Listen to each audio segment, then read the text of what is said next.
Mission start! It's just, you ever have just a conjunction of life happen at the same exact time, and you either have one or two options. You can either option A, lose it all, or option B, just laugh at it. Yeah. I'm pretty much at B. The way you said that made you sound like the Joker. I want to do that walk down the stairs. Which is kind of a combination of A and B. Yeah. I want to walk down the stairs and do that kick. I have not seen the movie yet, though. I can't wait to see that. We're going to see it on your off week. Okay. Let's see it on your off week. Sounds good. I've had very strong opinions about it one way or another.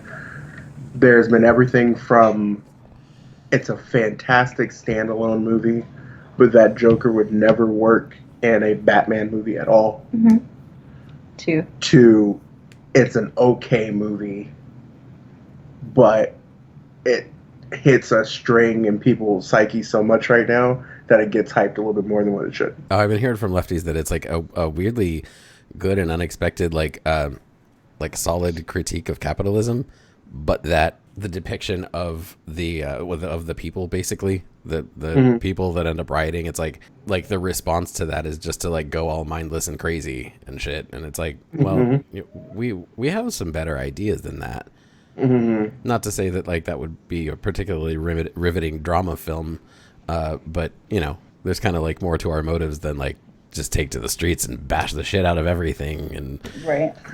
Well, you know, that is going to be a stigma when your ideology becomes mainstream, that you have to fight consistently, because everything that's ever been depicted in media about it has been that. Is that it just goes nuts. Only when explicitly.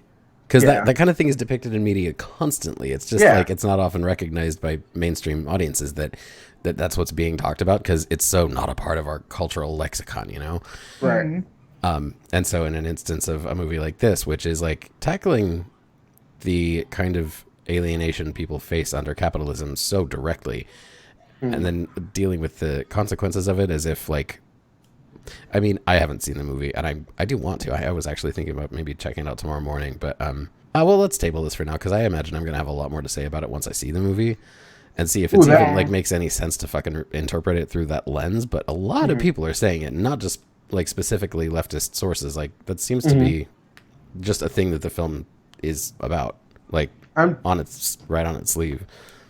I'm just super excited about the idea that a comic book movie may actually win an Oscar, not just because somebody passed away. Because there's no way Heath would have won that if he wouldn't have died.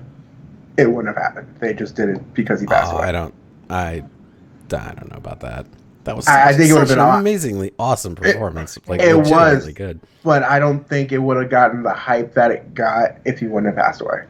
And that's hard to say, because I think it was worth it. It was beyond worth it. It was so honest, and it scared people to their core in a way that I hadn't seen a villain really do pretty much ever. Yeah. I watched a film theory the other day that Matt Pat was asserting that the real hero of Gotham in those movies was the Joker.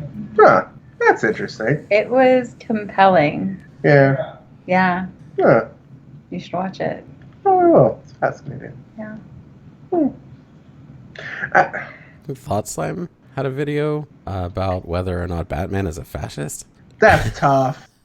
That's tough. I don't know. That's kind of tough. I mean, it's so funny because you hear the fascist part, but then I've also heard black people be like on just different podcasts and stuff that I listen to. Twitter. That Batman's single superpower is white privilege. And I was like, it's not accurate. Technically, he has two superpowers: white privilege and money. The money goes along with the white privilege. Yeah, I'm gonna say They're under the same umbrella. Yeah. They're under the same umbrella, but they're not mutually exclusive. No, they're not. Like, you can totally have white privilege and not necessarily have money on a certain level. Can confirm. Yeah. You're like, indeed. So that is why I list them separately. Because what the argument for me for that is, though, I mean, it's hard to argue it. What's T'Challa then? He's a king.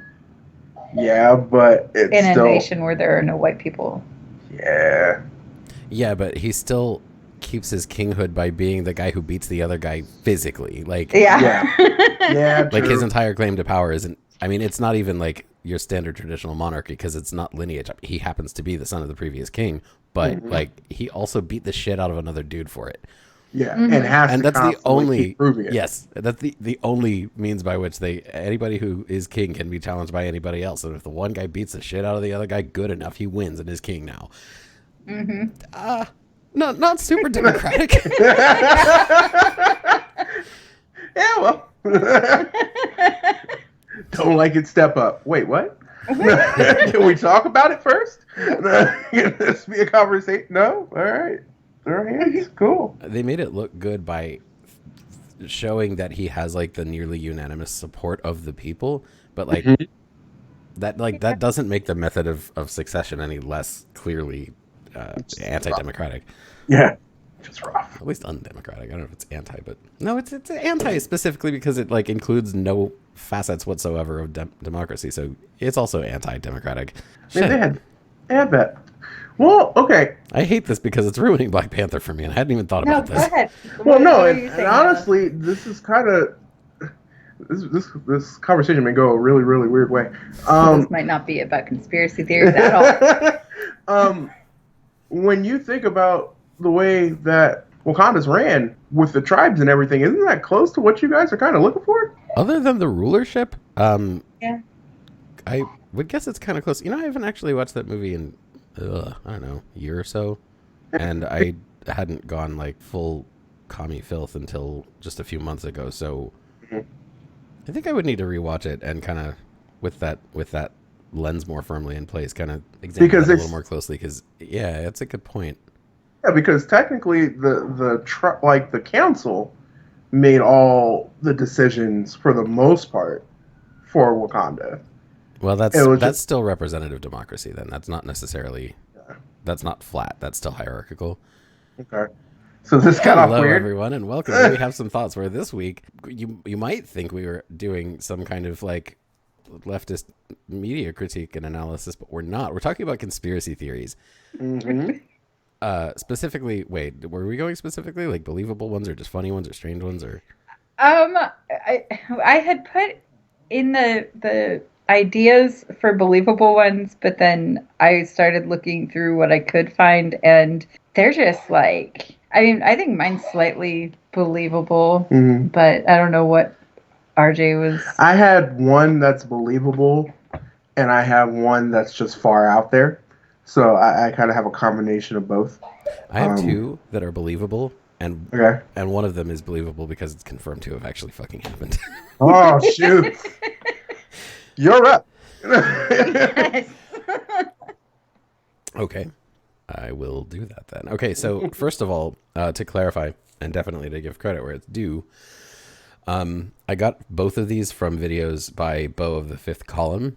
Shout out Bo of the Fifth Column. His videos are fucking amazing, and these were both things that he addressed at different times for like specifically relevant to current events reasons when he made the videos. That context doesn't really matter so much because they're just really cool stories.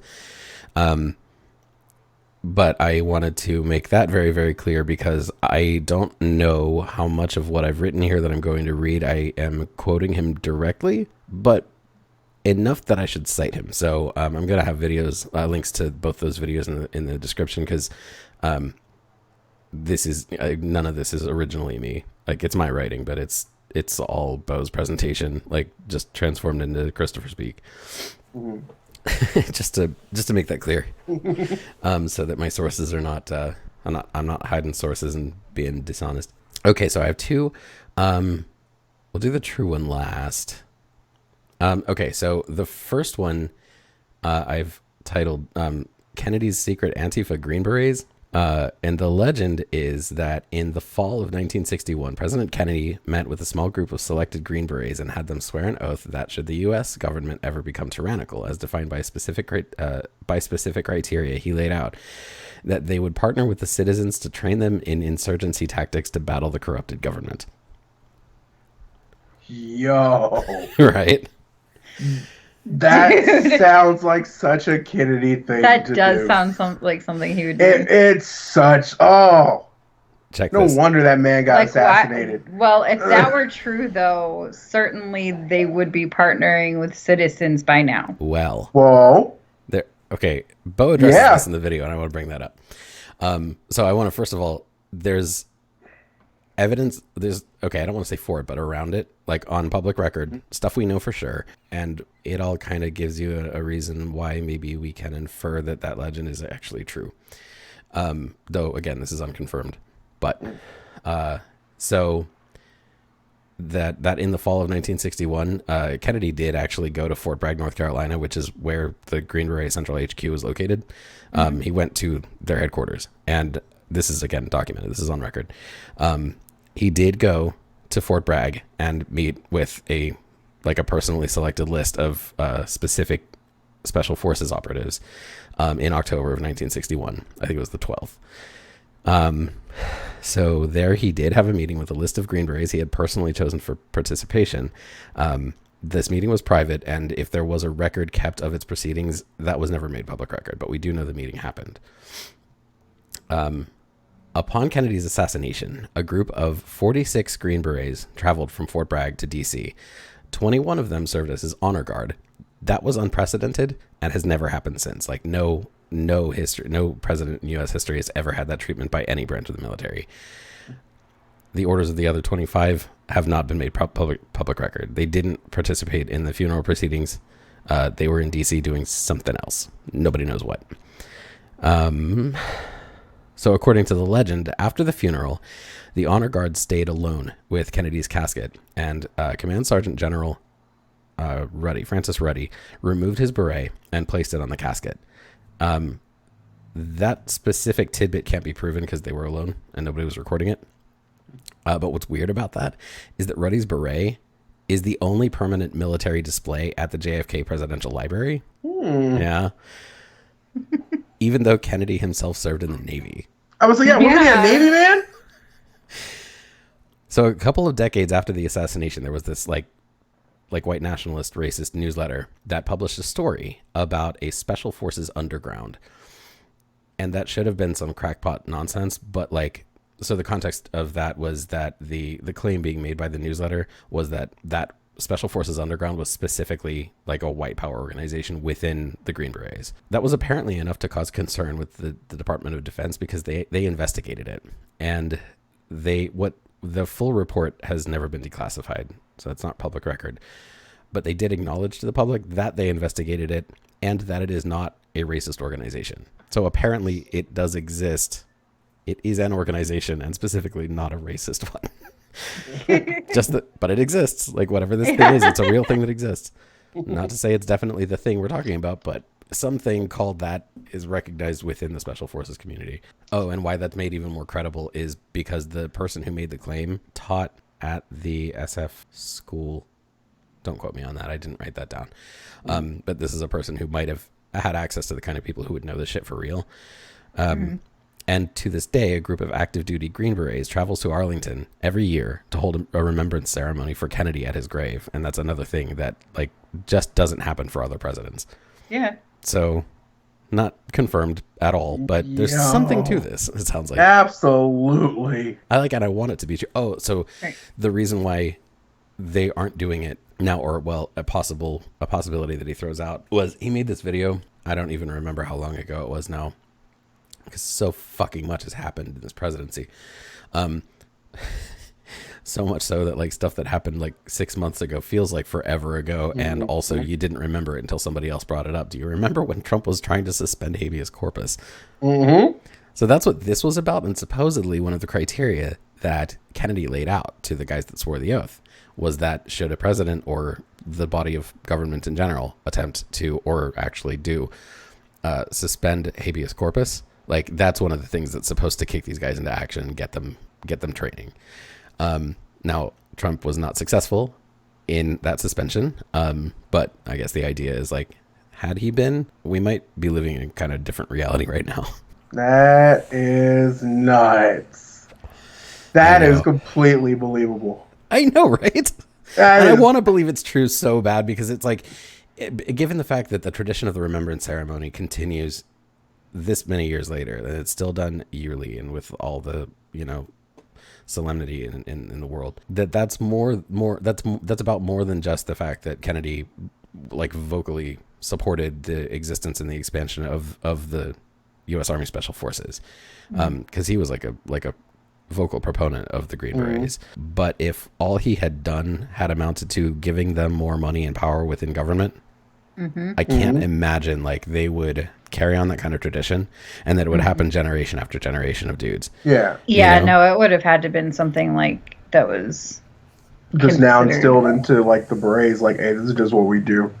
Like, this is just part of what we are. Well, not just that, but it would have had to make him giving the military power doesn't put you in the hearts of the actual military men. It would have had to been something that they viewed as truly important.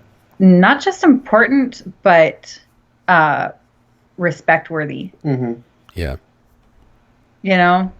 Well, because having the respect of those military men is seen as this, that's quite an honor. Yeah, exactly. I think it's especially cool because, and I think that the reason he went to if this whole thing was real, if this actually happened, and probably why he supported them so much to begin with, is that the Green Berets, and I may be off base on this, but I don't think they tend to be like direct combatants. Like a huge part of their role is to partner with foreign military, like specifically, for instance, the Syrian Kurds. Yeah. Of what those of us on the left know as Rojava, but that word never gets fucking used in the mainstream news because they're just a beautiful big ass bunch of fucking anarchists, and we love them. But that it's the Green Berets that did that training, that taught them their tactics, that taught them how to do their coordinating and their cooperating and their, that's why they were there. That's what they do. They're trainers. And now have to watch them get slaughtered, but that's besides the point. So yeah, sorry, there might be, maybe possibly, a secret Antifa faction of the Green Berets that are like waiting for the country to just like get outwardly, undeniably no holds barred fascist to just take to the people and teach them how to not give in to a fascism. Which seems pretty fucking cool to me. And there's no really like solid, yes, that definitely is a thing that exists evidence, unfortunately. But like, I want it to be real so bad. So that's my first one. So my first one is something that's widely just accepted. It's true, especially in the Black community. But I did some more research into it. It's just absolutely fascinating how much really supports this. The idea that crack was introduced by the U.S. government into... Oh! That's a real thing. That's just That is a real thing. Rick Ross. Yeah. Well, no, I was thinking, because I was looking into the relationship that Frank Lucas had with the CIA when he brought over the drugs from Vietnam. Like, there was, off the books record of him meeting with the director of the CIA to keep funneling that in. It got into suburban neighborhoods, and that's why they had to shut him down. It wasn't so much that they cared that he was selling it. It was, all right, now it's starting to affect white kids. We got to shut you down. Yeah, they accomplished so much with that. Like, just so much evil shit they managed to pull off by getting crack into the U.S. They were able to successfully use it to further demonize the Black population. They funded the overthrows of, I think, at least 2 governments. The whole mess is just like fucking fascinating, and it's crazy how like available all this information is. And I don't know, it just seems like the kind of thing that, like, the moment it got out, that should have seen the government fucking toppled. Not necessarily like in the revolution sense, but like everyone at the top should have been kicked the fuck out of office. Yeah, right? Yeah, but that's because it happened to brown people. Yeah, man, that's exactly right. It's because it happened to brown people, so it wasn't that big of a deal. Like, oh, well, it didn't hurt Susan. My conspiracy theory is just the general technology suppression.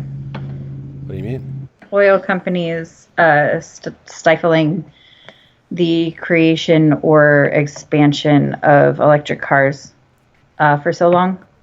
Oh, that wouldn't surprise me at all. Another one was incandescent light bulbs.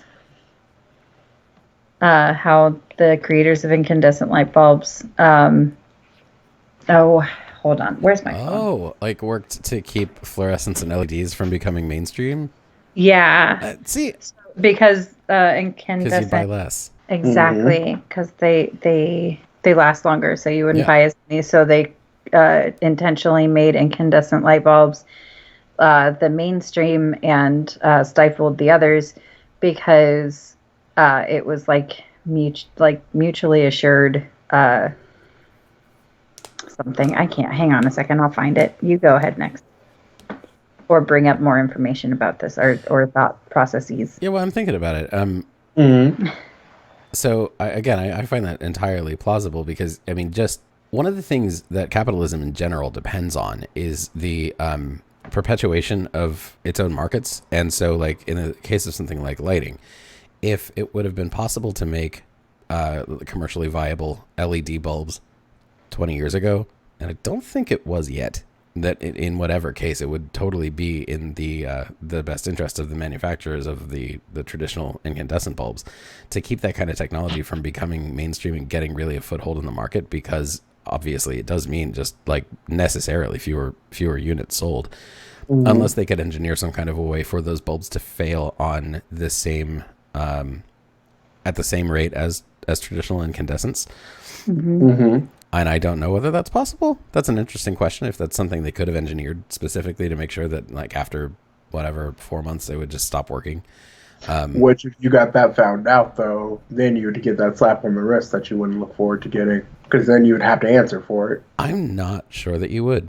I don't know. Nope. I don't know that that's like a thing that you could be held like legally liable for, and I don't know that, given that, you know, those the whatever the companies that would have been that brought that to action. Probably have a large enough market share that they're like not going anywhere anyway. If that kind of thing was brought out, most people would remain ignorant of that fact and would just continue to buy them because of brand recognition. The same way people do with Dell computers. Yeah, exactly. I know Dell. Okay. I've been buying Dell for 20 years. Okay, honey. As if any major OEM's devices are in any way appreciably different from any others. Exactly. They're all the same fucking hardware. Yeah, but people would get so... Brand recognition, to me, is one of the worst, best things there is. Because it's absolutely horrible when brands just stop caring because they're like, dude, they're going to buy us because we're us. As long as we don't kill anybody. It's inevitable. Once they get big enough, it's inevitable that they will... Like, quality is guaranteed to suffer once their market share becomes more important than the quality of their products. And again... Under capitalism, that's an assured thing, especially for a company that goes public, because then they have to start answering to their shareholders and not to their consumers. And as soon as that happens, quality's out the window in name of profits. Sorry, I found the phrase I was trying to find or trying to think of. Planned obsolescence. Oh, I was gonna say planned obsolescence. Yeah, that's the word I was looking for. But yeah, they're accused. It's the Phoebus cartel is accused of creating light bulbs with the sole reasoning of having planned obsolescence for them so that they could make more money from people buying more of them. Yep.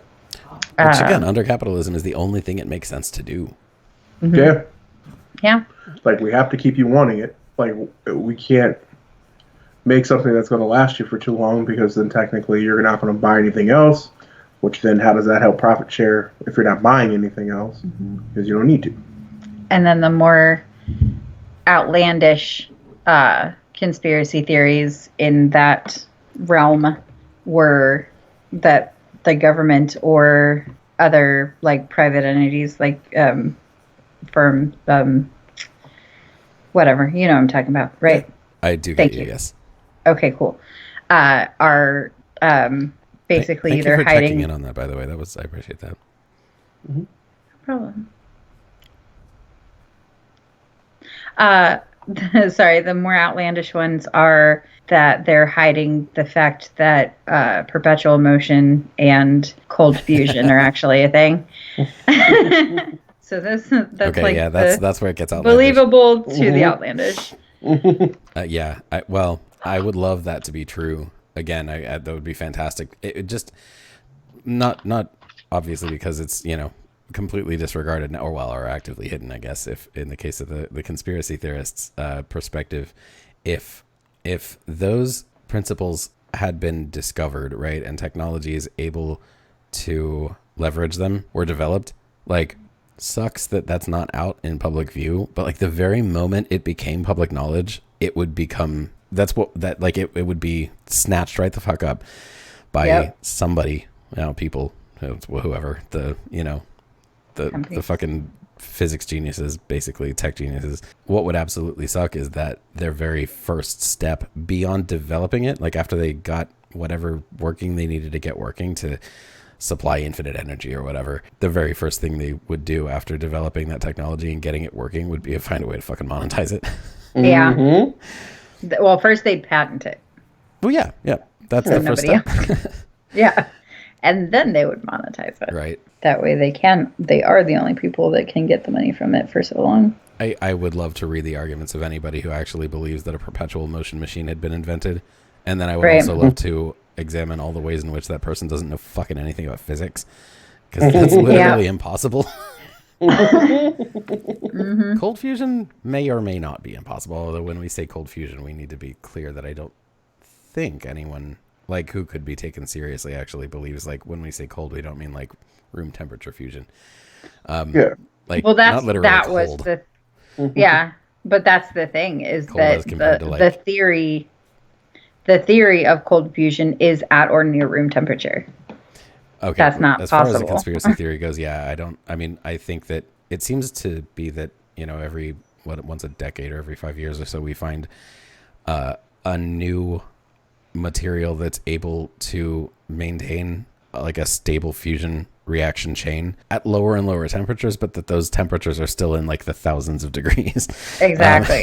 It's not as hot as the center of the sun, where fusion routinely happens, but it's like still like unsustainably hot. There's something like we can't create a container for that yet. Yeah, no. Be real cool though. Yeah, right. So what was your second one, Christopher? My second one is the real one, which I have titled, "That One Time a Bunch of Extremely Powerful Capitalists Tried to Do a Fascism in the United States."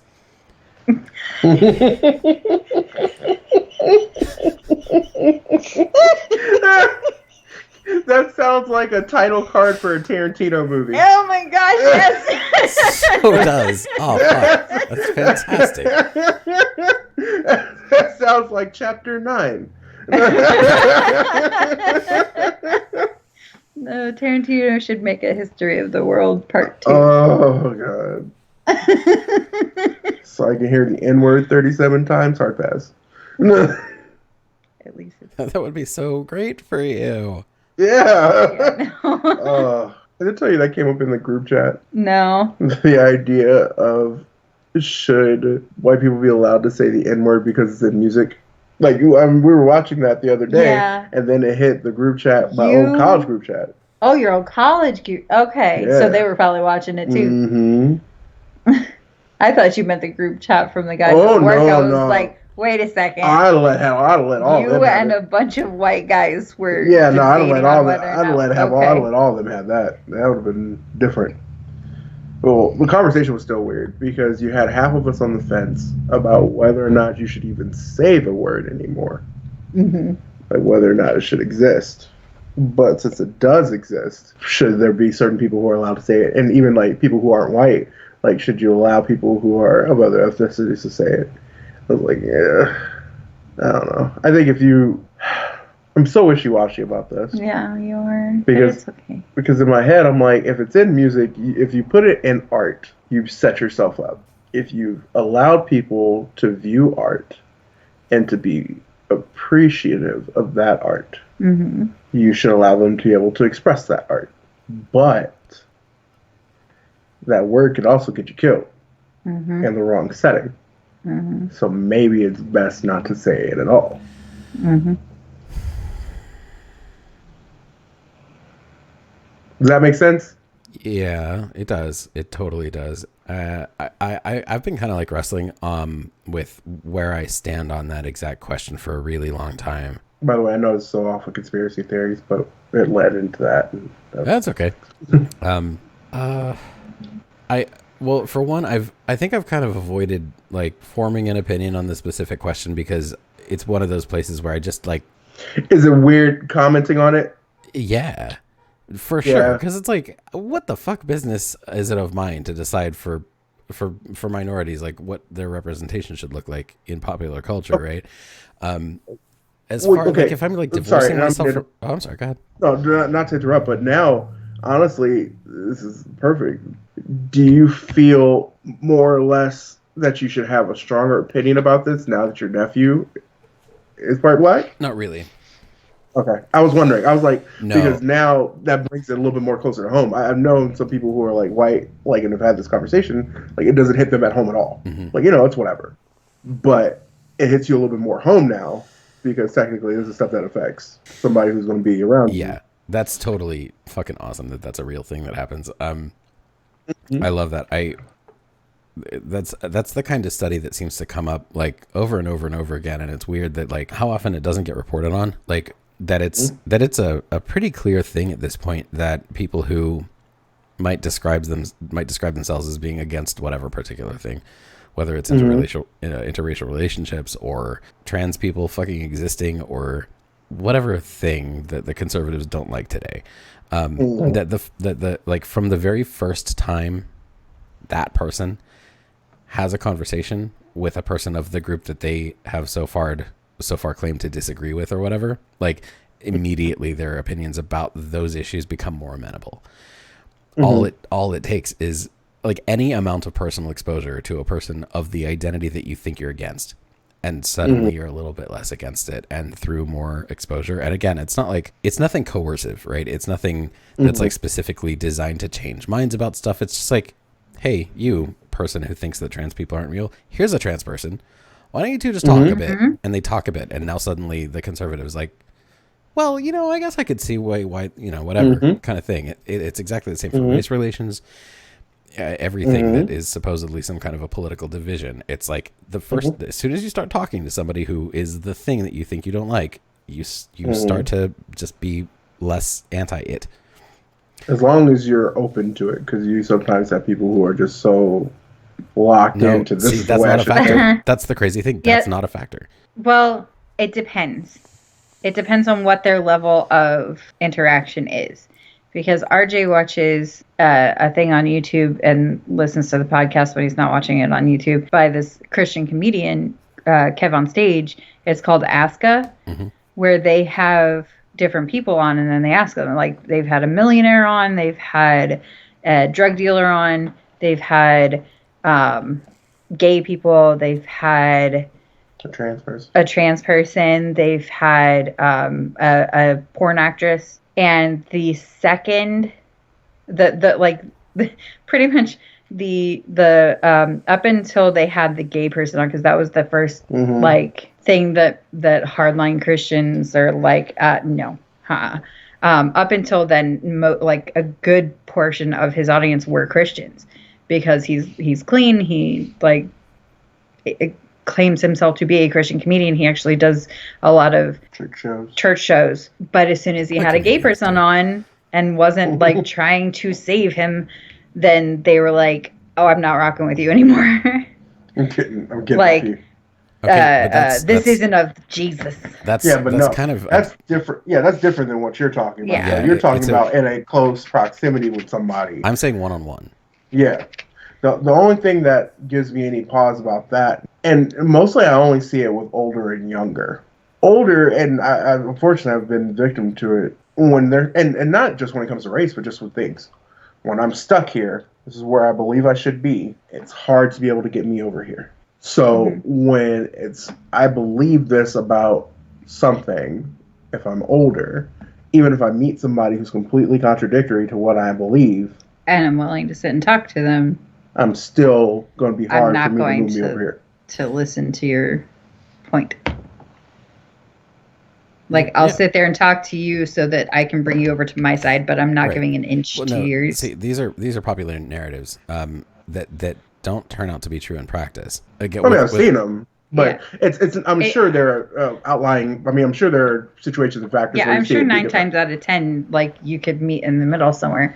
But I've been Well, remember, this isn't about compromise. This is not about meeting in the middle. This is the like opening your self-reported. mind. Yeah, well, and without realizing you've done it, right? Mhm. Like that, it's the person claiming the, like, I guess, more traditionally conservative perspective that self-reports their feeling on a particular subject. They meet a person who is, well, for all intents and purposes, a representative of that other thing, whatever it is, and then follow-ups they self-report being like less negatively perceptive of that thing, whatever it is. So in the instance of the comedian with the interview show or whatever, like what his audience reports doesn't really matter because they're not the ones doing the interacting. They're not sitting there side by. That's why I was saying I knew that was going to be the difference. Yeah. Because they weren't sitting next to the person having that conversation. They were basically holding on to their own narratives across the screen. No different than when you watch a TV show. There are plenty of homophobic people who watched Will and Grace just to be able to be mad at Will and Grace. Or What? because they like legitimately liked the show but would never admit to their friends that they were okay with a gay dude. Yeah, exactly. So that's always a little bit different. You feel a little bit more comfortable in that environment because it's not forcing you to change. Right. Whereas when somebody's next to you, it takes a whole lot for you not to change. I mean, is it impossible for you not to change? Of course not. There are going to be people who are going to hold on to it, but then again, I have witnessed those outliers. yeah, I know. I was saying the same thing. Yeah. It's totally true. Personally. Like, you're not wrong that those people exist. Yeah. That there are people who are like that staunchly whatever they are that they like won't change. But it's just that's not indicative of the larger trend among humans. Thankfully, like I think we should be fucking grateful Yeah. that that's the case. Amen. That's what I'm saying. I'm It's just happy that those those are outliers. Freaking outliers that we need to just. But you know what? I'm starting to come around to this more, and this is to me is personal growth. Those outliers to me are starting to feel more and more like 10 o'clock news stories. The only reason they get as much pub and as much traffic as they do is because they move papers. They sell headlines. They stick out in your memory Because more. they're what's weird now. Exactly, because they're the difference. And they're the frustrating difference. But they're not the general. They're not the consensus. But they're so, I don't want to say they're so loud, but they stand out so much now that they force you to pay attention to them. I mean, you think about it, and this is a great analogy for what we're dealing with right now in the country. I was looking at one of the stupid tweets that Orange Face said the other day, and it pissed me off. And I saw, and I know this is not a microcosm. I mean, I know this is a microcosm of what, what to expect in the world. Can I just say that I fucking love that we call him something different each time, and it's always something orange. Well, Yeah, fits. well, yeah. But like, I don't think we've double dipped on. Yeah. Like, it was the first time he had. It's always something orange, but also Orange. unique from all the other Yep. orange things. That's great. I love Sorry, it. what did you? No, what it's were you fine. saying? It was a tweet that he had, and it got like 35,000 retweets and like something like 600,000 likes. Right? Get mad at that. Like, what's going on? Immediately after that, Chrissy Teigen had tweeted about a cat. 1.3 million retweets, 2 million likes. Mm-hmm. Microcosm. Like his audience isn't as big as we want them, or that I fear that they are. They aren't. You're right. But they stand out so much because it's so stupid that unfortunately you pay attention to it. Well, and not only it's not though. It's not just that it's stupid. It's that it's the thing that's in fucking power right now. Yeah. Yeah, Like Which is that's a giant Terrible. yikes. absolutely terrifying. and that's where I struggle. I'm trying to do better at recognizing when it's not that this person is just genuinely hateful. They just need to be educated, and I'm willing to help educate them in my own micro way. But it gets so freaking hard when day after day I have guys calling me sweetie and asking me to go get a man from a different place to answer their question for them. I get that. I understand that. You're awfully nice, boy. Boy, Jesus. Oh, yeah. Yeah. Gotten that one. But I've also gotten, while I've been here, someone who didn't know me from Adam, who is now one of my closest friends, who I could call right now if something happened to us, and we'll go pick up our sons, no questions asked, no hesitation. Like, we've never met each other up until we started working where we were. That's the humanity that I want. Mm-hmm. Like, even my That's the humanity that's real. That's the real one. Like, that's, even though, like... I know that I have at least 3 people at work that would text or call me if they needed something desperate, like needed just to talk. And vice versa. That's you if you needed them. He's right. That's the humanity that's real. And I'm, like I said, I'm trying to get better at that. It is. I ain't no better. I'm just... You know what? Like, here's the thing. And this is why I wasn't totally okay with your reading of my perspective on humanity as being rooted in the privilege I know I had, is because it's not like I've just always thought things were fine and dandy. I currently don't think things are fine and dandy, but I used to be exactly where you guys are regarding what people are really like. For most of my life, that's where I was. This all this other shit is pretty recent. Not as recent as like, July or whatever, but the last number of years that it's been a slow transition, that I used to think that like people were just shit 100%, like that good people were flukes. It's just a difference in perspective, and it's not helped by the world that we grew up in, particularly that we were the first generation to have, like, from the time we were born, a 24/7 news cycle, that we were the first generation to have everything about the internet. I mean, I don't need to elaborate on it, just everything about the fucking internet. Everything. Much of which is informed by, for instance, the 24/7 news cycle. Just all of that stuff influenced our larger culture so much. That, combined with the fact that the human brain is just wired to be more aware of bad shit than good shit, because that's about survivability. If you're afraid of the thing rustling in the bushes, that thing rustling in the bushes could fucking kill you. You should be aware of the bush rustling, we see that everywhere we look, and that's very much a survival mechanic. That's just something the brain evolved to do because it kept us fucking alive and fucking and making more babies. The more wary we are of our natural environment, the more careful we're going to be, and the more we don't die from it. It's really, really simple. It's just that because that is a mechanism in the human brain, it also becomes the kind of thing that people pay more attention to when it's presented in giant media. And since that's the case, it's basically hijacked a natural tendency of the human mind to be cautious and wary of the environment and turned everything into fear-mongering. And so that's what gets ratings. It's not true that that's all there is. It's just all we're shown because that's what we'll watch. We're not going to latch on to a story about, some like kid saving a kitten from whatever thing as much as we are. I totally would. A lot of us would. And that's the thing we're becoming more and more aware of, is we actually really, really love uplifting news. I would much rather. That's until recently, when I've just been like, okay, I've been out of sync with the news for too long, and there's too much shit going on right now. Like, there's Sorry. I didn't mean to punch you in the face. You just punched me in the face. I didn't just mean to punch you in the face. I'm sorry. I thought you had something on your shirt. You didn't actually punch me in the face. You just kind of... No, so don't get me arrested out here. My headphones a little. I'm sorry. Go ahead and continue. But yeah, there's so much shit going on in the world right now that I need, I feel like I need to, for years now, pretty much the only consumption of news that I've had is what RJ has told me about that he reads, because he reads the news every day, all freaking day. I'm going to be ready for you, bro. Well, hey, man, I have to be prepared in case slavery comes back. I have to be prepared. That, and then Philip DeFranco. because we watch those together. But he has some uplifting shit. Like he has the BAMF of the day sometimes, and it's usually like a true BAMF.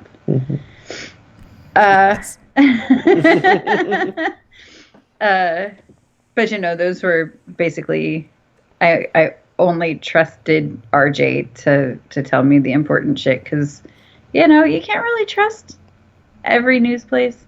No. And then, you know, I knew I would get like the facts on the stories that Phil does. Like even if he doesn't cover everything that needs to be covered, he will give you at least the facts on the big things that he does cover without swaying them one way or the other, except for when he actually does go off on a tangent about how much he fucking hates the annoying orange, which that one was a duplicate. I apologize. I couldn't think of it. Gotta be better. Yeah, I know. I'm sorry. I'll do better. But at least it was a duplicate of my own and not one of yours. That's very true. That's absolutely true. Well, you know, no. Well, let's recontextualize that. That was a callback. There you go. There you go. But yeah, so the only ones that I would read myself is if I came across it on some form of social media and it was something like dog meets owner after 3 years apart. Oh man. Oh, you want to talk about the videos that or get dog taken into child's ward at the hospital. Bro, come on, man. Are you sitting there like, I'm not crying? You're crying. But it's you know, stupid. Happy things like that is what I would read myself. Spend more time on Reddit. There are specific subreddits like that are only dedicated to the shit. There's r/wholesome memes. There's r/uplifting news. And the like. There's like a whole subgenre of subreddits about like just things being awesome. That's the thing though, is the Wi-Fi at work won't allow us on Reddit. What the Get fuck? off of that. Oh yeah, they block it out. They block a lot. Shit. They block it out. I had to put my phone on LTE to watch our podcast on YouTube. We're edgy. We are edgy. We're out it there. blocked. Remember when I texted you that I couldn't find our thing because you said you would put it up? Yeah. And I wanted to watch it? It was because I was on that Wi-Fi. Well, they were blocking that's it. got to be a Reddit thing in general, though. We're not nearly like substantial enough to have got anyone's attention. No, well, YouTube thing in general. I've watched YouTube videos. Yep, I would say I watched. What I'm saying is that can be inconsistent. Like it's not necessarily an us thing. It's just YouTube sometimes works and sometimes doesn't work because your Wi-Fi speed is. I remember from my time back then at that place, was that the internal Wi-Fi was just like horrendously slow. Well, and that combined with its web filter that was kind of iffy would like. I was about to say the web filter weird is probably things not load. It was definitely the web filter though, because I was on the hidden network. I wasn't on the one for the guest. You know what else has helped out with my ability to be able to see the positive of people, and I've been sitting on it the whole time. What? My love of comic books, because it has name one other place. Well, I'm sure you can name a couple. But there are very few places that I can think of where no matter who you are, what you look like, you can come around this one thing and share in the experience. Because comic book fandom is like less extremely cliquish than a lot of other ones. Yeah, exactly. Because I've seen. I mean, San Diego Comic-Con is probably one of the coolest audiences there is. Yeah, I mean it is San Diego. But no, it's from people. It's people from. I mean, but it's literally people from all over, though. It is right, but it's still San Diego. Yeah, it is beautiful. That convention center's huge. Yeah, it hurt my leg. Yeah, stupid convention center. Fucking convention. So, I say we recenter. Yes. Until the next diversion. Yes. But back to conspiracy theories. Yes. So that one time a bunch of extremely powerful capitalists tried to do a fascism in the United States. How did that's the thing that got us off track. What the fuck happened? Because we started talking about Tarantino, and then I don't know what happened after that. Whether or not it was okay to use the N-word in songs if you're saying because I said Tarantino movies say the N-word a whole bunch of times. I kind of keep wanting to talk about that. Hey, we're with it. We'll get back to conspiracy theories, guys. We got time. If we don't do it this episode, stay tuned. We'll be around. I think we're on track to make 3 episodes tonight, so I'm taking the length feedback into consideration, and I'm like, no matter how long an individual conversation is, like I'm cutting it off at no more than an hour and a half, so that like every single one of our conversations is basically guaranteed to be 2 episodes. You know what the best part about this is that if that is the case, that's awesome, because once we get into the holidays, it's going to be tougher. Yeah. Depending on what our hours are going to be. So if we can have Exactly. this stuff stockpiled, we'll be great. Yes. Yeah, it is. It's as soon as I heard that, I was like, that's just like a fucking miracle, because that means like I never have to feel obligated, pressured to get 3 hours worth of conversation edited all at once into a single video. Like that's 2 to 3 episodes on its own. But so, no, whether or not it's okay to say certain words, like the fact that always falls into context, like if you can use whatever given slur, if you're part of the group it describes, and that's what makes it okay, but another person of a different whatever group that it is usually used by to describe, then that makes it not okay. Where do I come down on that? If I like try my best to divorce myself from my whole life's experience of being a white dude, that's like really, really hard, because it's like, it's not that it's just that it's hard to talk about because I'm white and don't feel like I have like any right to an opinion about it, but just because like I don't have the experience of it being used to hurt me. Right. Yeah. So whether or not I do have an opinion doesn't matter. The opinion I have is like just almost necessarily irrelevant. Again, trying to divorce myself from that as much as possible and look at it as a social issue. The most practical way to handle it would just to, like, I think you said, just don't use it. Just everybody just stop. And that seems like a pretty decent like short-term stopgap, but it doesn't really address the issue itself, which is the like societal divide that caused those words to have the meanings they have in the first place. So it's like, I agree. And then also we need to make it like so that those divisions don't exist anymore, because they're not real in the first place. They're entirely manufactured. If we can get to the point where we look at ourselves, and the 3 of us specifically being like decently representative of a few different demographics, if we can all look at us and like only see just other humans without qualifiers, then the words don't matter anymore, because like it's impossible for them to hurt, because we don't see there as being any difference between us. Yeah. Right. And that's not like We short-term were practical, but Yeah. yeah. No, we were talking about that a little bit when we were watching that video. And like, I know the way I said it when we were actually talking about it came out as completely terrible. So I'm not going to say that. But I was trying to like make the point that I don't want to say like, if not everybody can say it, then nobody should say it. But that's kind of how it came out the first time. And I know that sounds terrible coming from, you know, a white woman who's married to a black man. I don't like that word but being who's used. also LGBTQ. Yeah, exactly. And that's why I have such a problem with like fag or faggot. Like I don't like that being said. You know, but then as a woman, I don't mind the word bitch, you know, unless that's being used derogatorily. Yeah. Like somebody, a man or woman calls me a bitch, meaning it as an insult, go fuck yourself. Right. You know, but being like, hey, bitch, you know, I'm okay with that. But yeah, I think most people generally. Yeah. So it's that, like, to me. I see what you mean, though. I didn't. That sounded almost like disputatious. No, but no, I got what you meant. Disputatious? Is that a word? No, I just now made it up. Right I now. like that a lot. Me too. Now it is. Sorry, I'm so sorry. I'm using that now. Disputatious. Anyway, so my view on words like that, especially like if you want to call them reclaimed, they were words used to other those of that group. And now when they're quote unquote reclaimed, they're almost used to other people outside of that group. What do you mean? Oh shit, you're right.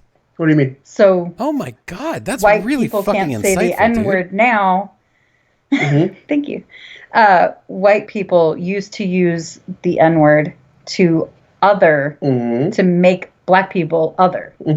Whereas now black people have reclaimed that word and use it like... well, it's not that they use it to.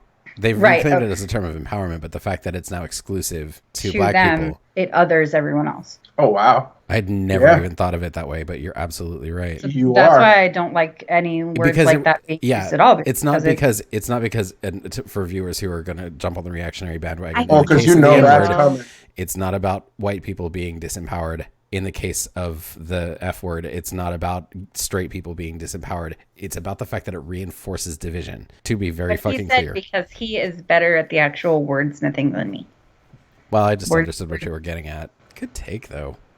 Yeah, it is. Because now that's the best. Because I don't use the word all that. That does basically like get at my perspective on it. I've never really been able to put a finger on exactly what bothered me about anybody using those words. And it's like, because it's so easy just to come back to like, well, then nobody should use them. And I'm with you on that. And it's not about like speech censorship. And it's not about like, it's also simultaneously not about continuing to disempower people who have been disempowered. And it's also not about disempowering people who are, not disempowering people who are currently like empowered or people who have privilege. It's about the continued use of those words in whatever context still reinforces division. Yes. It still like fundamentally asserts that there is a difference between me and you, whoever the me is in whoever you is, that it wants there to continue to be that line of distinction, even if the word used to denote that extinction isn't used for the same purpose. Yes, my love. I know, I got that from you. So, devil's advocate, because I like doing that in conversations like these. Okay. Though I understand both of what you're saying, and I actually respect, it makes me think of it in a completely different way. Where I think the biggest pushback of that is, for song, at least I know I feel, what I'm feeling right now as just a black man. With you guys saying this to me. For a long time, that word, you're right, was made to make black people feel like other or less than. The word is now used in an art form or in everyday language. To have somebody else tell me now, well, you shouldn't use that because then it hurts somebody else's feelings or makes them feel empowered. Like, so wait, I have to apologize now or stop doing something because it makes the people who made me feel like crap and I completely understand that thought process. I completely understand that. And that's why I'm assuming for you as well, Christopher, but that's why like I'm so I don't even like talking about it. No, again, you guys is hard.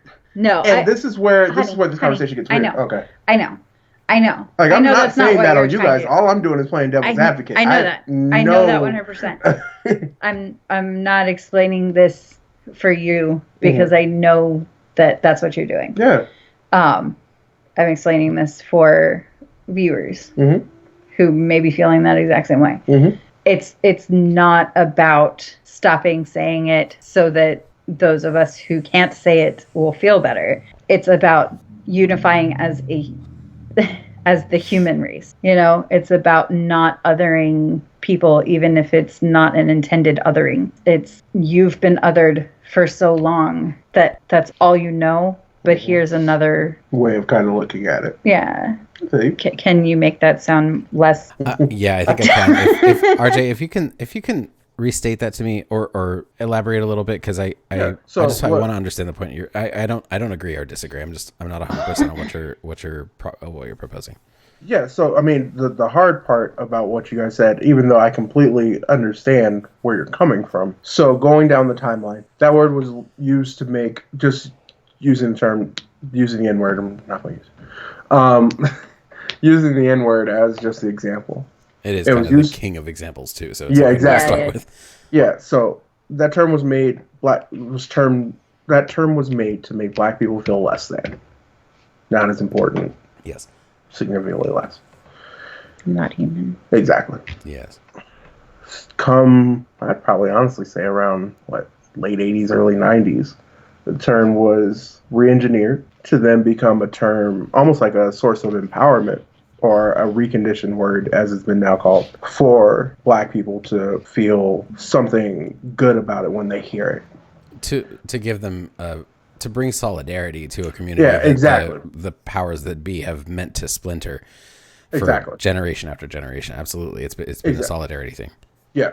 So now moving forward with the idea of it being, what's the phrase you use? I'm sorry. Othering. Yeah, othering to other people. To ask for the longest time, and you know, it doesn't just apply to this word. It's kind of other things as well. But this word just kind of, this conversation kind of makes it shine out a little bit more. It always feels like black people are always asked to apologize for stuff that isn't their fault. So this is another to kind of play devil's advocate.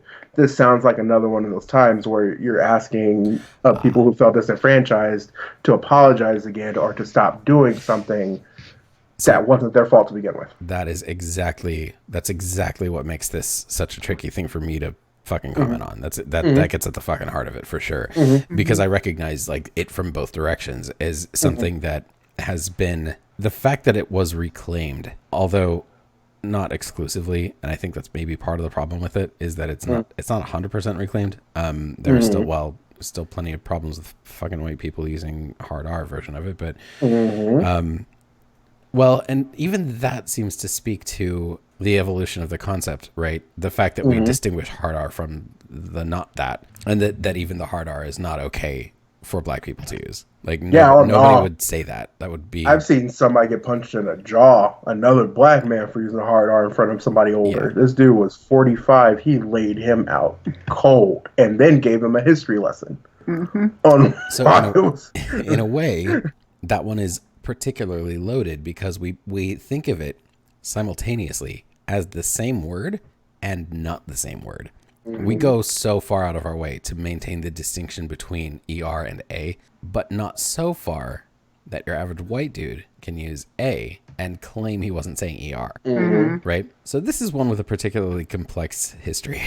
I have an appreciation for it on the one hand because it is a form of the black community deciding in favor of solidarity. You're going to take a word that has historically been used to cause you nothing but a whole bunch of fucking problems and pain and death and turn it into almost a familial signifier, right? You're going to turn it into something that is equivalent to the word friend. The way that a Spanish speaker might use the word amigo. You know, it's the same exact thing. But that, despite we've made the distinction between A and ER, that again, there is a certain subset of people who can't say either one. It's not about the language that group of people, specifically us, right? White people. It's not about that being language we're not allowed to use. It's about the fact that it's still restricted language, maintaining a racial divide, which means that it, again, lest my words be twisted, this is not about white people being excluded. It's about there being a reinforcement of division between people of supposedly different races. And the people in power are only too okay for, yes, exactly. They're only too okay for that division to continue to exist in whatever form it happens to manifest today, because it will always mean that white people and black people, just to keep the example as super simple as possible, right? Like not, because obviously it should be all people. Sorry, he was rubbing my back and it felt really good, and I was like, I was listening to you. I wasn't like trying to. Well, because the fact that it can, even if it has a uniting effect among the black community, which that in itself is something I very much am for. I think there should be that, and I'm really, really glad that those forces exist at all. But the fact that, it's not about, again, it's not because black people are more united now than they've ever been, and they continue to be more than they ever had been previously. That's a really, really good thing. But that the perpetuation of the division between white people and black people continues to exist. And now it could even be spun, if you were a giant piece of shit, to make it look like that's something that black people chose. Oh, go fuck yourself. I know where that's going. Not you go fuck yourself, but anybody. I know. I didn't take it away. I was just about to say exactly. That can go fuck itself, and anybody who thinks so can go fuck themselves. But I could see where they could make that argument based on the way that the word has changed Mm-hmm. And so in that way, I have to be, I think, ultimately against it because I'm super fucking against the idea of races existing in the first place.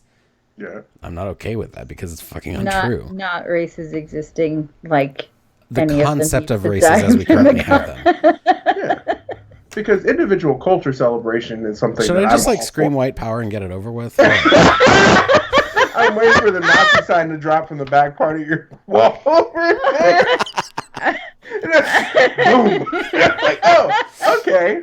Very well. We are no longer an anarchist, I hate that there is communist, and the capitalist convinced a Nazi. Just kidding, guys. Please Not don't. real. Not real. Not real. That was a it's joke. just there's a fan and that's it. That's all that's on the. There's nothing you can drop. There's nothing else there, I promise.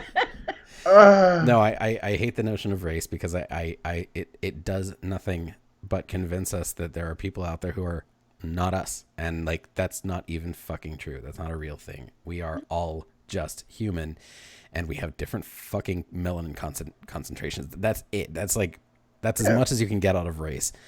That we have fucking different melanin concentrations and slightly different eye shapes or whatever fucking shit. Like Me and Christopher came from the same people, and I have like no melanin.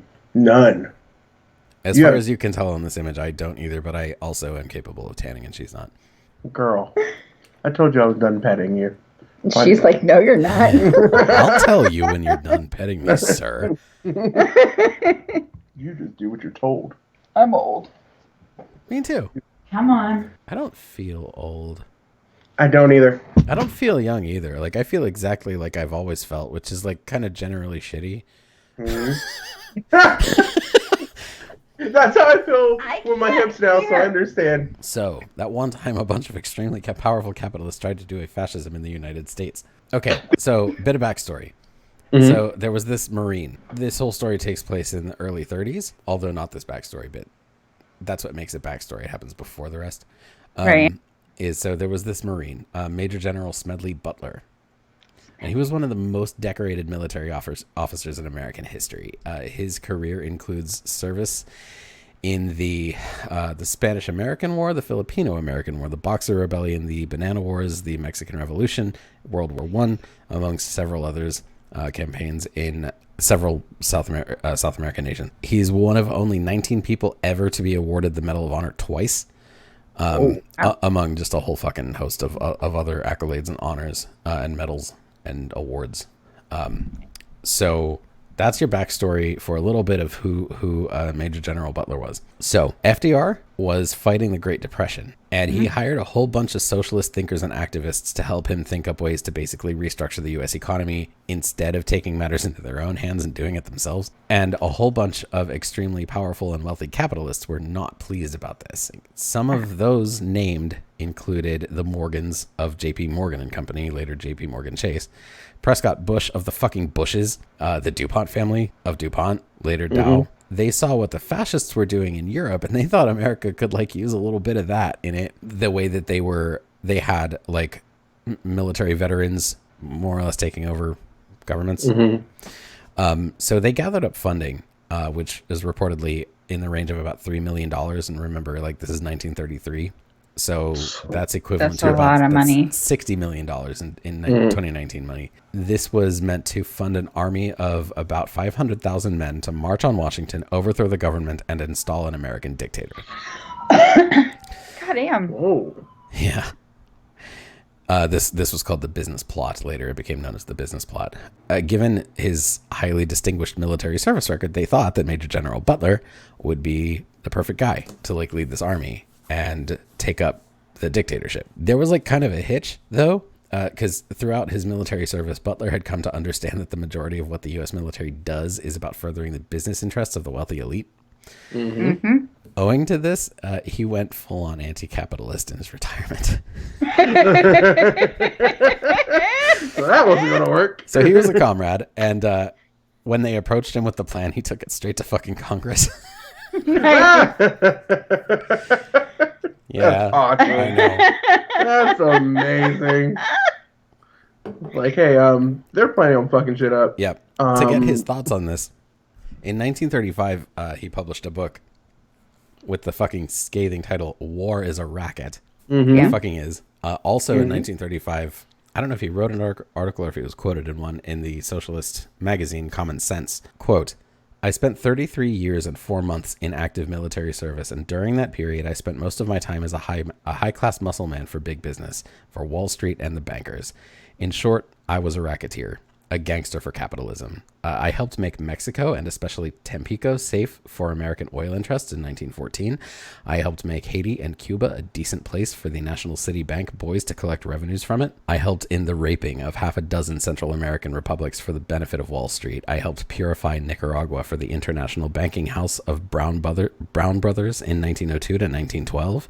I brought light to the Dominican Republic for the American Sugar Interests in 1916. I helped make Honduras right for the American Fruit Companies in 1903.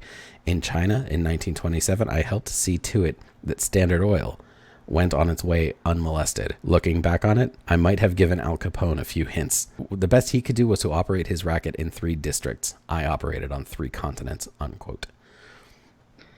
Damn. Jeez. Damn. Jeez. Move my legs, I'm sorry. It is And such this a is the one racket, that's not though. unconfirmed. This is a real thing that happened in America in the fucking 30s. One bad, to put it the way Bo put it, one bad recruitment decision was what stood between America continuing to exist as it did in America, the Nazi version, basically becoming a real thing.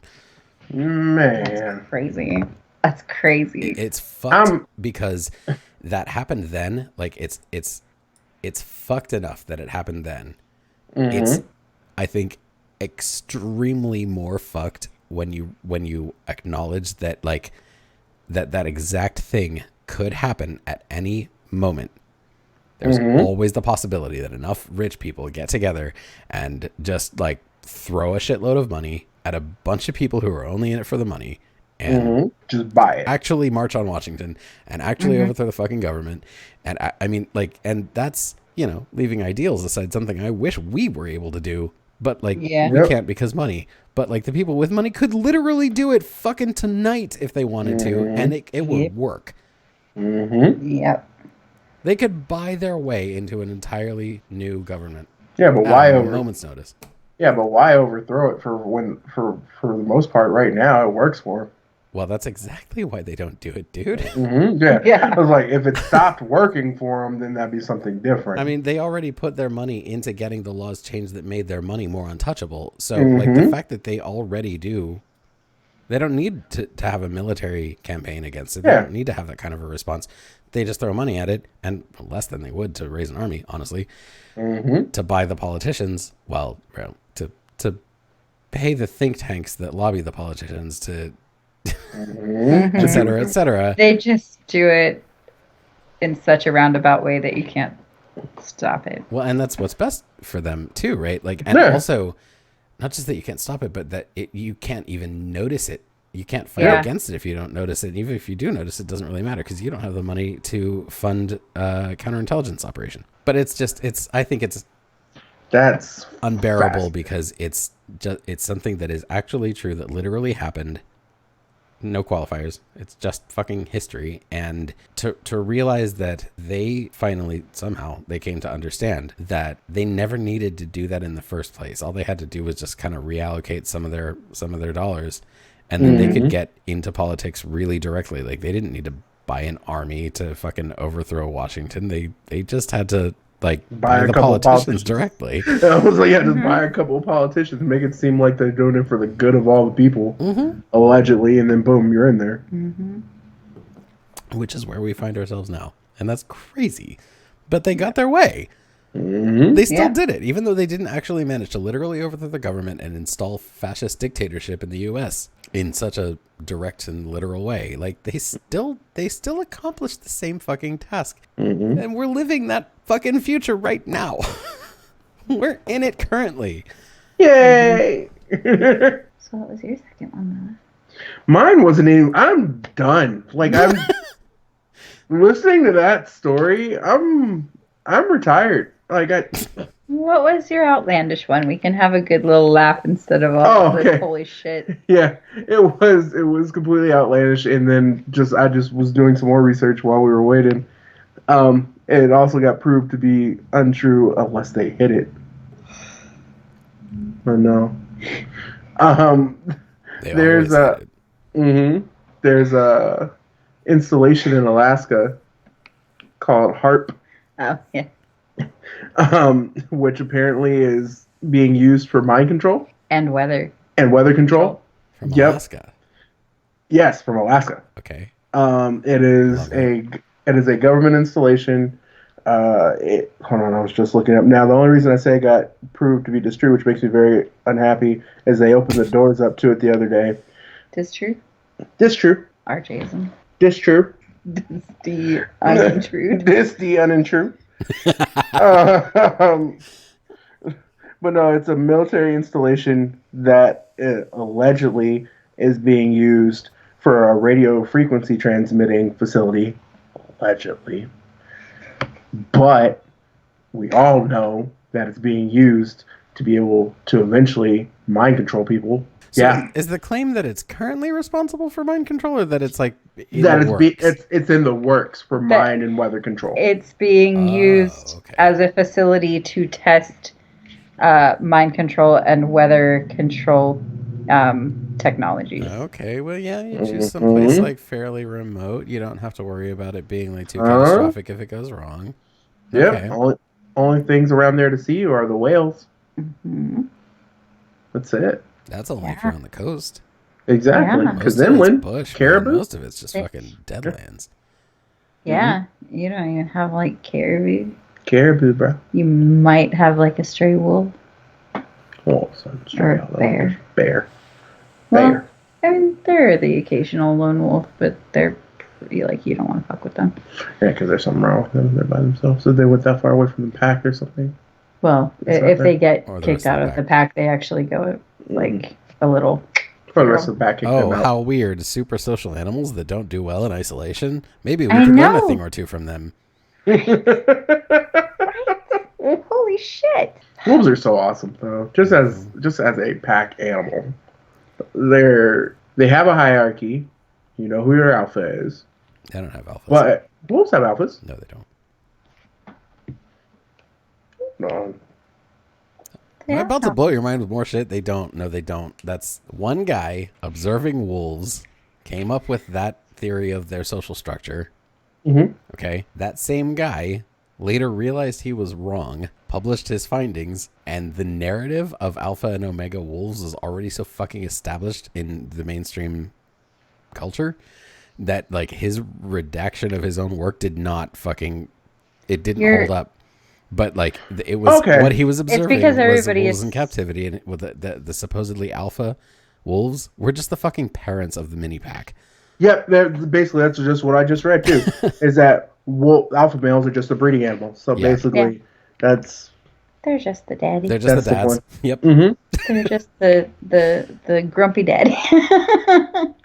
Okay, but wolves are structured a lot like lions are, though, right? Like as from a pack perspective. How so? Well, because lions have one I dominant don't male. think wolves. Because I you don't could see too many very well prides be with wrong. multiple male lions. I could very well be wrong about this, but do wolves? I know that if a male wolf in the pack challenges the breeding wolf, Mhm. like the daddy wolf, which is why they have the whole idea of it being like the alpha, and they lose, they get kicked out of the pack. I think that's still based on the outdated wolf social structure model, although I do not know that well enough to say.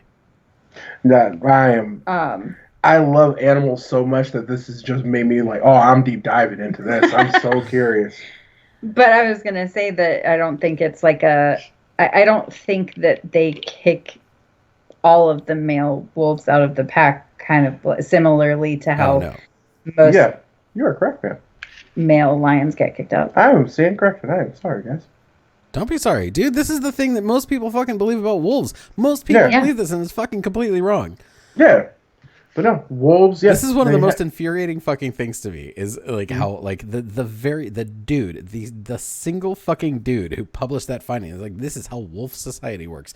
For some reason, everybody's like, fuck yeah, I buy that. I'm totally on board. And he was like, actually, I was 100% wrong, and here's why. And everybody's like, okay, whatever, fuck off. I don't care. Off a Yeah.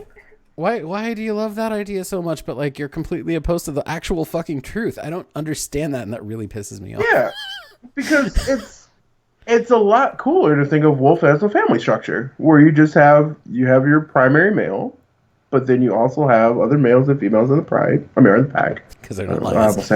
They're not lions. No, That's why I said pride. Yeah. But no, it was because then I looked in. I was like, so what's the biggest difference between lion prides and wolf packs? Lion prides do only have one. For the most part, like occasionally they'll have brothers. Like one other. Then it's typically brother that is submissive. You know, but if you have another male who tries to be dominant, they gotta fight it out. They gotta fight it out either to the death or until one of them runs away.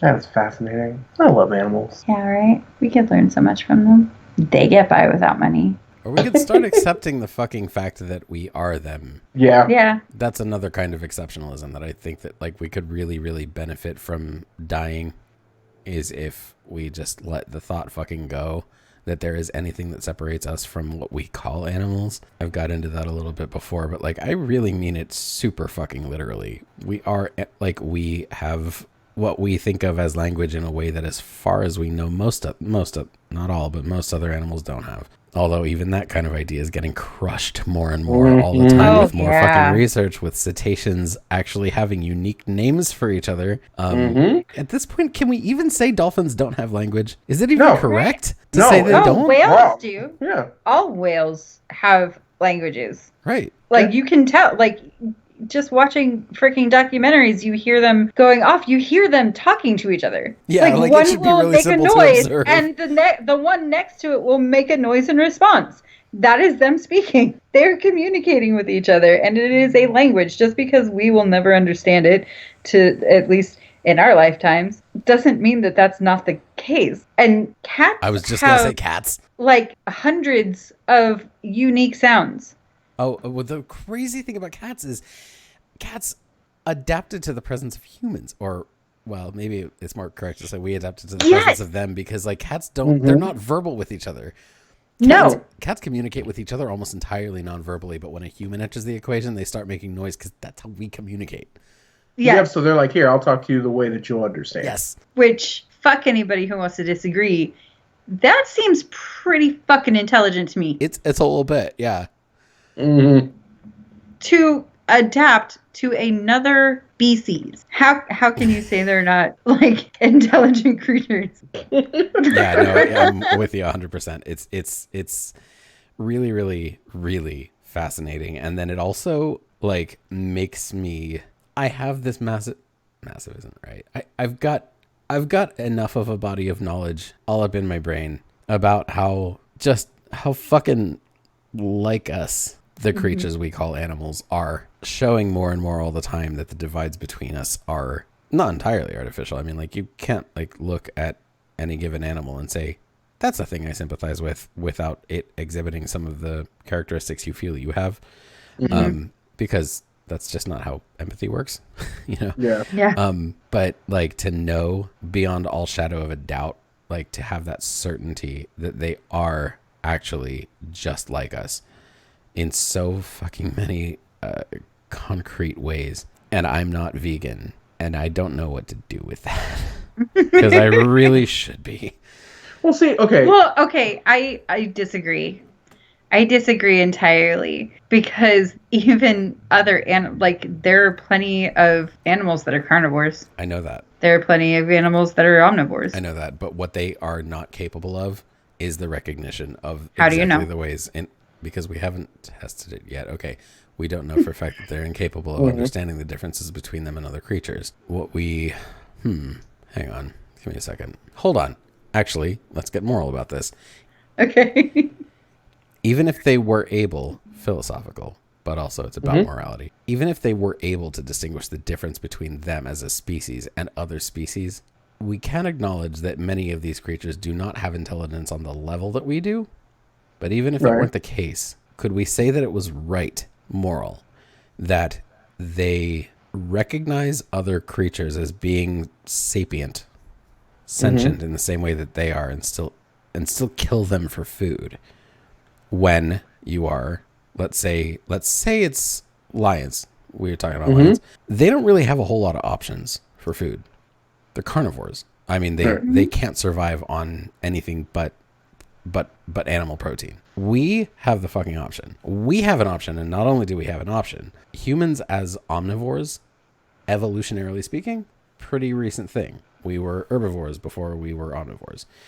And we currently have the option. Now, let's say it doesn't really matter whether or not other animals have the ability to recognize the sentience of other species. We do know for sure that we can. How do you know that humans were herbivores before they were omnivores? Just look at the evolutionary chain. I'm telling you, do that research for yourself. That's just true. Okay, because I mean, I haven't like dug into it, but everything that I've seen, even modern humans, like we were foragers before we were farmers, and in that whole time, we were also hunters. That's true. Yeah. I'm just saying, like, the fact that we weren't originally able to eat both. We come from plant eaters. Okay.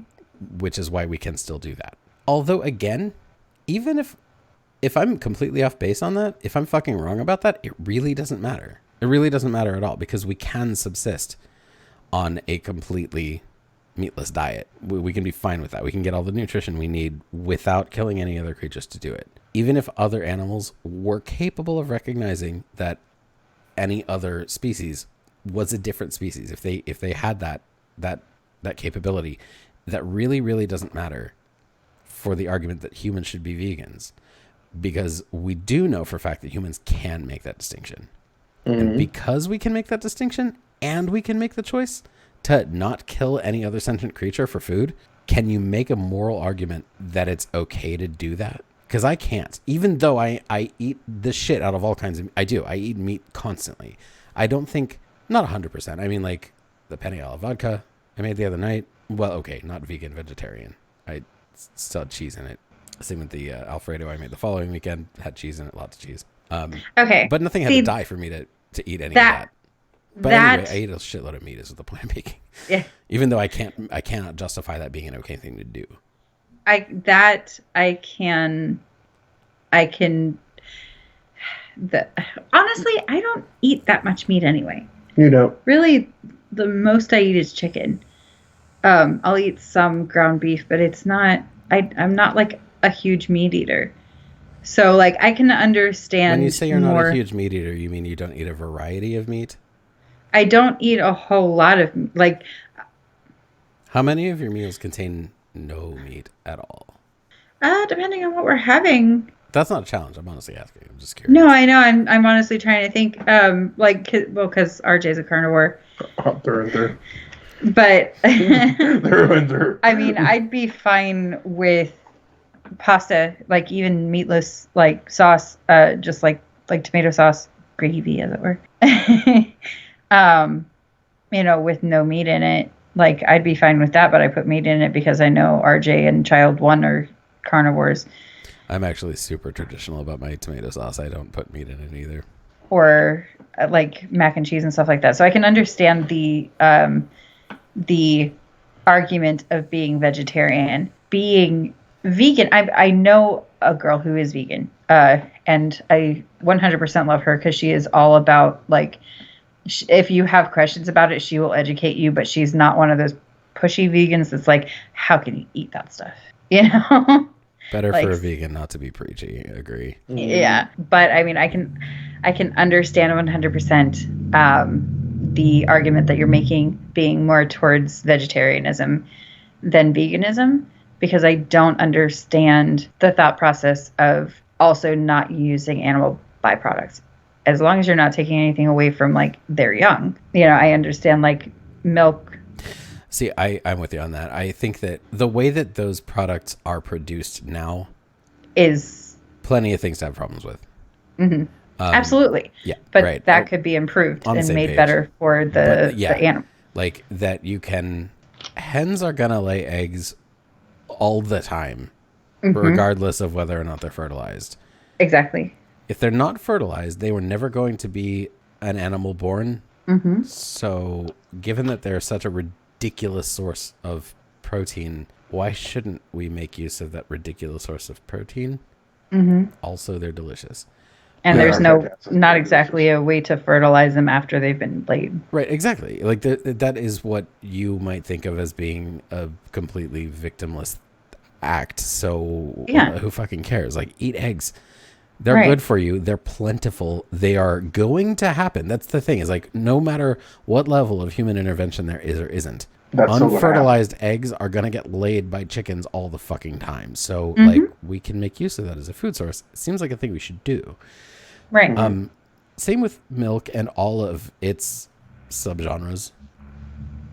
Cream cheese and creme fraiche and all of the cheeses. Like, I would be perfectly fine sitting down and milking a cow myself. we can say that cheese might actually be problematic because rennet comes from animal stomachs. I don't think you can actually harvest that without killing them. Wait, what comes from animal stomachs? Rennet. What's that? It's a digestive acid. Oh, okay. But you don't have to use that to make cheese. Yeah, you do. It's like necessary in the creation of pretty much all cheeses. I've watched most cheeses videos of people making cheese at home, and they use it like a different acid. Like they'll use lemon or some other sort of acid. They don't use. I've never heard that word before. Really? Yeah. I'm looking. It's just like anything that will curdle. Okay, milk. rennet is a complex set of enzymes produced in the stomachs of ruminant animals. So wait, reduce. Cheese without rennet is obviously used as a substitute.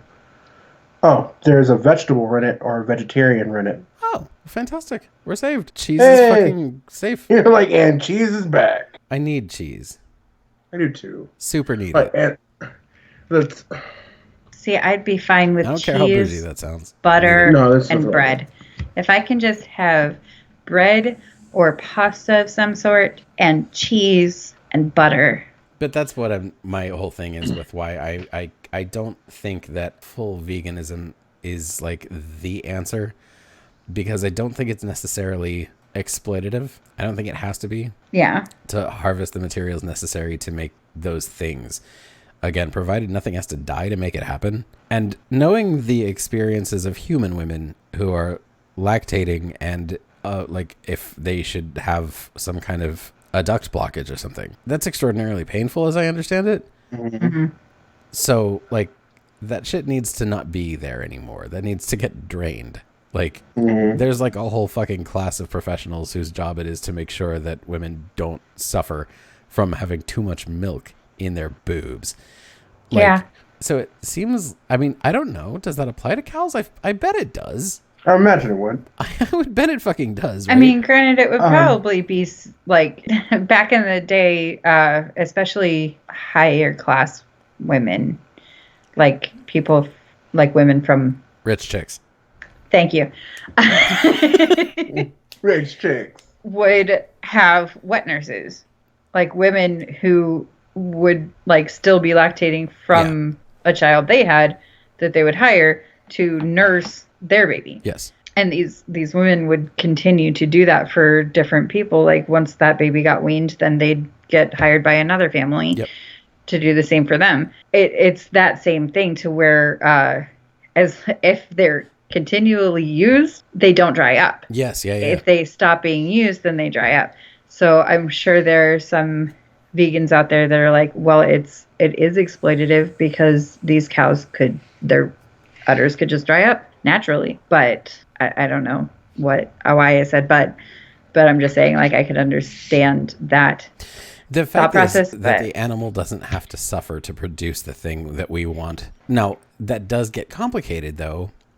If your how do you know turns out to be, I actually don't, and maybe you're right. If the animal's fully aware of all this shit and does not consent to it, if they're capable of consent as we think of it, which we don't know, then it does become immoral. So I don't say, what if I'm wrong? Fuck, what if you're right? That kind of complicates things. Right. Right. Which I think is where a lot of the vegan conclusions come from, is like that we don't know this stuff yet, and it's probably worth knowing. I would think it's probably like cool to. We should probably find out if we can, if other animals are as aware of this kind of shit as we are. But where we fail as people, and I'll get to why I raised my hand in a second. Okay. Where we fail as people, lions, since we're Team Lion today, those animals aren't wasteful. They don't kill for sport. They don't eat for sport. They don't eat just because they're having cravings or because, they don't waste lives. Where I think a lot of people who are vegan and vegetarian have very strong points, and you guys talking about this is why I've been so quiet. I've actually been thinking a lot about it. Where they have a really strong point is that we waste a lot of animal lives in the process. Boy, we absolutely do. And that's a thing that, like, even as a person who is not, I'm not going to say I'm not on board, but I do still eat animals. I really, really think the way that we handle that is absolutely fucked. Because it leads to so much fucking waste. And those are like of lives, exactly. Like if the animals, if all animals are sentient, that's where it hurts, because you're hoarding them into basically concentration camps and you're killing them without there being any reason. That's why I'll never put that in on an animal who hunts, and that's why I'll never put it in on hunters who actually really hunt for food. Yes. Because, see, that's always been my thing, is and I wish there was that was actually my joke conspiracy theory that I put in the notes, was eating healthy, quote unquote healthy, or eating responsibly, like getting like responsibly sourced things are so much more expensive than getting either like something frozen or getting, just your run-of-the-mill, probably came from a terrible farm somewhere product. So it's like, if you want to do it responsibly and get like a responsibly sourced thing where they're actually using the entire animal, and this is the part that they're giving you to eat, and the rest of it they're using for like, blankets and something like that, it's so much more expensive than just anything else. So if I could find a place that I could actually afford, that I knew that it was actually treating the animals well, and then using the entire animal for whatever you can use the entire animal for, I would totally go there, because I've always had that.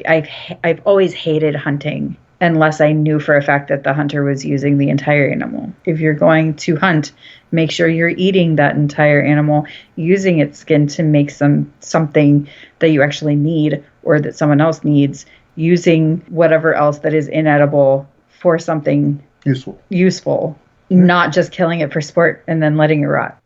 We're gonna have like quite a lot to cut out. That's not even the thing. It's like the last like half hour. I know. Anyway, thank you. I told you we were in so much for watching. I don't know what the hell even. I never really know what the hell even. We go from point A to point Z in more than 26 steps. Anyway,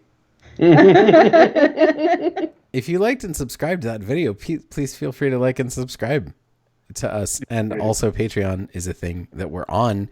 If you wanted to help support us do this thing that I think is very, very poorly defined. I don't think we even know what we're really doing. We just like shout about politics and food, I guess. Yeah. Are we a food blog now? I think that seems like an awesome thing to be, like, because you gotta compensate for the one with the other, and now you've got an unhealthy life. Boom. Anyway.